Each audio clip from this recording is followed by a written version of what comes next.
انجیر اور زیتون میں کوئی خاص چیز ہے جس کی اللہ نے قرآن میں قسم اٹھائی ہے؟ اللہ تعالیٰ کی عادت ہے کہ کبھی بھی اپنے پیغمبروں کی خوراک وہ چیز نہیں بناتے جو صحت کے لیے نقصان دہ ہو، اور قرآن میں ایسی چیز کا تذکرہ نہیں کرتے بطور نعمت کے جو صحت کے لیے نقصان دہ ہو۔ تو اس یقیناً انجیر اور زیتون میں کوئی اضافی چیزیں ہیں کہ اللہ نے قرآن میں انار کا بھی ذکر کیا، اللہ نے انگور کا بھی ذکر کیا، مگر میرے علم میں ایسی کوئی آیت نہیں جس میں انار یا انگور کی قسم اٹھائی ہو۔ تو یہ بھی یقیناً بہت بہترین پھل ہے، لیکن انجیر اور زیتون کی اللہ قسم اٹھا رہے ہیں کہ یہ گواہ ہے کہ انسان بہت بہترین ہے۔ تو اس سے ایک تو پتہ یہ چلتا ہے کہ ہمیں انجیر اور زیتون کو اپنی خوراک میں شامل کرنا چاہیے۔ آج کل کیا کھایا جا رہا ہے؟ چائے پی جا رہی ہے، گٹکے کھا رہے ہیں لوگ، پان کھا رہے ہیں، الٹی الٹی چیزیں، بازار سے بنی ہوئی چیزیں، دودھ پیک خرید کے پی رہے ہیں جس کے دودھ ہونے پہ ہی شبہ ہے کہ پتہ نہیں یہ دودھ ہے بھی یا نہیں، اور ایک سوچی سمجھی سازش کے تحت بازاری چیزوں کو پروموٹ کیا جا رہا ہے، اس پہ اشتہار بازی پہ خرچہ کیا جا رہا ہے، ڈاکٹروں کو باقاعدہ خریدا جاتا ہے اور وہ جعلی چیزوں کے فضائل لوگوں کو سناتے ہیں۔ لوگ یہ سمجھتے ہیں کہ ڈاکٹروں میں 2 نمبری ہو ہی نہیں سکتی، یہ غلط ہے۔ بہت سارے ڈاکٹر لوگوں کو بہت ساری غلط چیزوں پہ لگا رہے ہیں۔ تو بازار کی چیزوں سے آپ اجتناب کریں، اور وہ چیزیں جو اللہ نے انسان کی خوراک کا حصہ نہیں رکھی ہیں، سگریٹ اللہ نے انسان کے پینے کے لیے پیدا نہیں کی ہے، ہیروئن، چرس، یہ سب نشے کی چیزیں ہیں جو ہمارے مذہب میں ویسے ہی حرام ہیں، ان سے اجتناب کرنا چاہیے۔ انجیر اور زیتون کے کیا فضائل ہیں؟ میڈیکل سائنس نے ثابت کیا ہے، اور حکیم جو ہیں، ماہر حکیم ہیں، طبیب ہیں، وہ بتاتے ہیں کہ یہ 2 ایسی چیزیں ہیں جو انتہائی طاقتور ہیں، لیکن ان میں کمال یہ ہے کہ یہ آپ کے جسم میں چربی نہیں پیدا کرتی اگر اعتدال سے ان کا استعمال کیا جائے۔ ہم دیکھتے ہیں کہ جب بھی کوئی چیز بہت زیادہ انرجی دیتی ہے ہمیں، تو ساتھ ساتھ ایک اس کے ساتھ مصیبت یہ ہوتی ہے کہ وہ موٹاپا بھی لاتی ہے، وہ چربی بھی بڑھاتی ہے، وزن بھی بڑھاتی ہے۔ لیکن انجیر بہت طاقتور چیز ہے، نہ صرف یہ کہ آپ کے جسم میں چربی بڑھاتی نہیں ہے بلکہ چربی کو ختم کرتی ہے، کولیسٹرول لیول آپ کا گراتی ہے۔ یہ زیتون میں بھی ایسا ہی ہے کہ زیتون آپ کی صحت کے لیے انتہائی مفید اور بہت طاقتور ہے، اور کولیسٹرول لیول آپ کا کم کرتا ہے، لیکن یہ ضروری ہے کہ اعتدال سے ہو۔ اگر آپ بہت زیادہ کھانا شروع کر دیں گے تو پھر زیتون بھی چربی پیدا کرتا ہے، ظاہر ہے اعتدال تو ہر چیز میں ضروری ہے۔ اور کچھ چیزیں ایسی ہیں انجیر اور زیتون میں جو میڈیکل سائنس کہتی ہے کہ انجیر پیٹ کے کیڑوں کو ختم کرتی ہے، انجیر قبض کو ختم کرتی ہے، قبض کا سب سے بہترین علاج ہی انجیر ہے۔ لوگ اس طرف توجہ نہیں دیتے، دوائیں کھاتے ہیں، ایلوپیتھک دوائیں کھاتے ہیں، اس کے سائیڈ افیکٹ بہت سارے ہوتے ہیں۔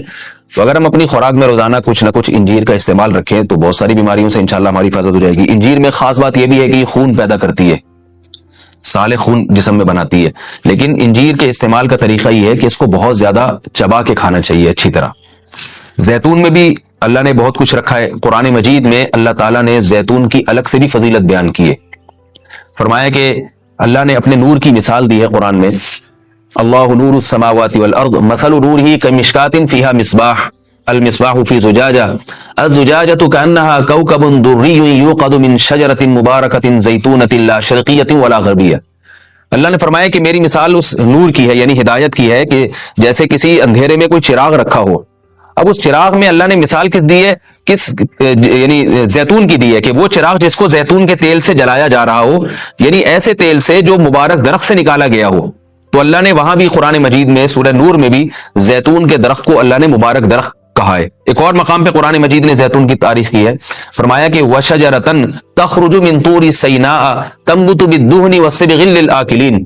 اللہ وہ ذات ہے جس نے ایسا درخت پیدا کیا جو طور سینا میں پیدا ہوتا ہے، یعنی کوہ طور میں پیدا ہوتا ہے وہ درخت، اور تنبت بالدہن جو تیل لے کر پیدا ہوتا ہے، اور صبغ للآکلین کھانے والوں کے لیے سالن کا کام دیتا ہے، یعنی لوگ روٹی اس تیل سے لگا کے کھاتے ہیں، سالن کا کام دیتا ہے وہ۔ تو اب یہاں مناسبت دیکھیں کہ اللہ نے زیتون کا اس آیت میں ذکر کیا اور ساتھ ساتھ بتایا کہ یہ وہ زیتون ہے جو کوہ طور پہ پیدا ہوتا ہے، اور کوہ طور ویسے ہی ایک ایسی جگہ ہے جہاں اللہ نے لوگوں کی ہدایت کے لیے وحی کو نازل کیا۔ تو پتہ یہ چلا کہ زیتون میں جہاں جسمانی فوائد ہیں وہاں کچھ روحانی فوائد بھی ہیں، کیونکہ اللہ نے اس کو مقدس جگہ پہ پیدا کیا ہے، اور وہاں کا تذکرہ اللہ نے کوہ طور کا تذکرہ اس کے ساتھ ساتھ کیا ہے۔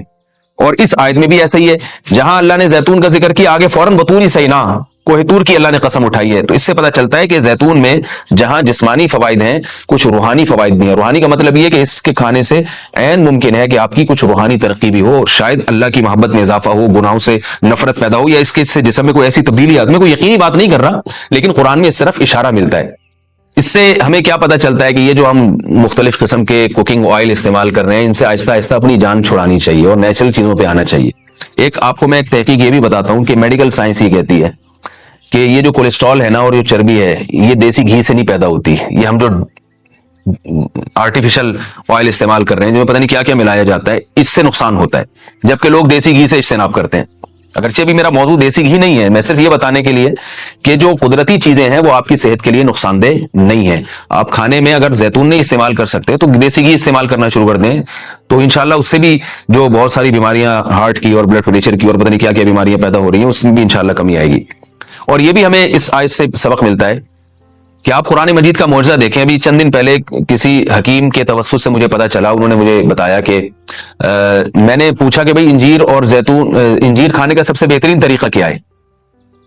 تو ان حکیم صاحب نے بتایا کہ آپ انجیر کو زیتون میں ڈبو کے استعمال کریں، یعنی انجیر کے ٹکڑے کریں اور 2-3 چمچے زیتون کپ میں ڈالیں اور اس میں انجیر کے ٹکڑے کر کے ڈبو دیں آپ اس میں، اور رات کو آپ ڈبو دیں اور صبح اس کو استعمال کر لیں، وہ زیتون بھی کھا لیں ساتھ میں. تو اس وقت میرا ذہن اس طرف نہیں گیا. اب آج جب میں یہ اس آیت کا درس دے رہا تھا تو مجھے خیال آیا کہ یہ تو اللہ نے خود قرآن میں دونوں کا ساتھ ذکر کیا ہے. حکیم تو آج کہہ رہے ہیں 1400 سال کے بعد کہ ان دونوں کا ملاپ بہت بہترین ہے صحت کے لیے. تو قرآن میں اللہ نے کیسے دونوں کا ساتھ ساتھ تذکرہ کیا ہے؟ تو یہ عجیب اتفاق ہے، اور بلکہ قرآن کی بلاغت ہے اور قرآن کا ایک قسم کا معجزہ ہے کہ آج بہت ساری چیزیں جن کی تحقیق ہو رہی ہیں وہ قرآن میں اللہ تعالیٰ نے ان کے اشارے پہلے سے دے دیے. انجیر اگر آپ زیتون میں ڈبو کے استعمال کرتے ہیں تو اس کے کیا فوائد ہیں؟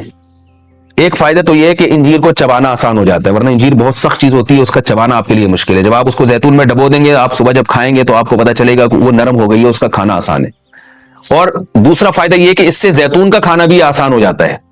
آپ اگر زیتون ویسے ہی چمچہ بھر کے پیئیں گے تو جو لوگ زیتون کے عادی نہیں ہیں ان کے لیے مشکل ہے اس طرح سے پینا، وہ ٹیسٹ گین ہوتے ہوتے کافی ٹائم لگتا ہے. جب آپ انجیر کو زیتون میں ڈبو دیں گے تو کیا ہوگا کہ وہ کافی حد تک تیل جو ہے وہ انجیر اس کا جذب کر لے گا.